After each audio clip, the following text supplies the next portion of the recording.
मध्ये राष्ट्रवादीच्या नेत्या आदिती तटकरे यांच्या विरोधात आचारसंहिता भंग केल्याची तक्रार दाखल करण्यात आली आहे।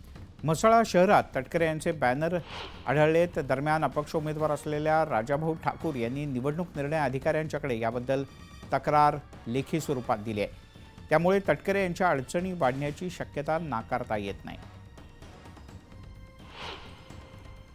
उमेदवार कोणी असू दे, अगदी आमदार असू दे, का खासदार असू दे, का मंत्री असू दे, पण आपण न्याय सर्वांना सारखा द्या ही मी त्यांना विनंती केली आणि त्यांनी सांगितलं मी योग्य ती कार्यवाही त्यांच्यावर करीन। माझा त्यांच्यावरती आणि पूर्ण ह्या आपली जी प्रक्रिया आहे किंवा आपले जे प्रशासन आहे ह्यांच्यावरती माझा विश्वास आहे। 100% ते आम्हाला न्याय देतील याची मला खात्री आहे।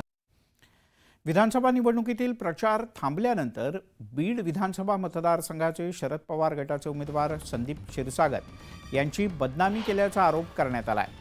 उर्दू भाषेत छापलेलं पत्रक, त्यावर क्षीरसागर यांचा फोटो आणि समोर ट्रम्पेट हे निवडणूक चिन्ह छापण्यात आलंय। यावर मतदान करण्याचं आवाहन पत्रकाच्या माध्यमातून करण्यात आलंय। या विरोधात बदनामी केल्याप्रकरणी अज्ञात व्यक्तीच्या विरोधात गुन्हा दाखल करण्यात आला आहे।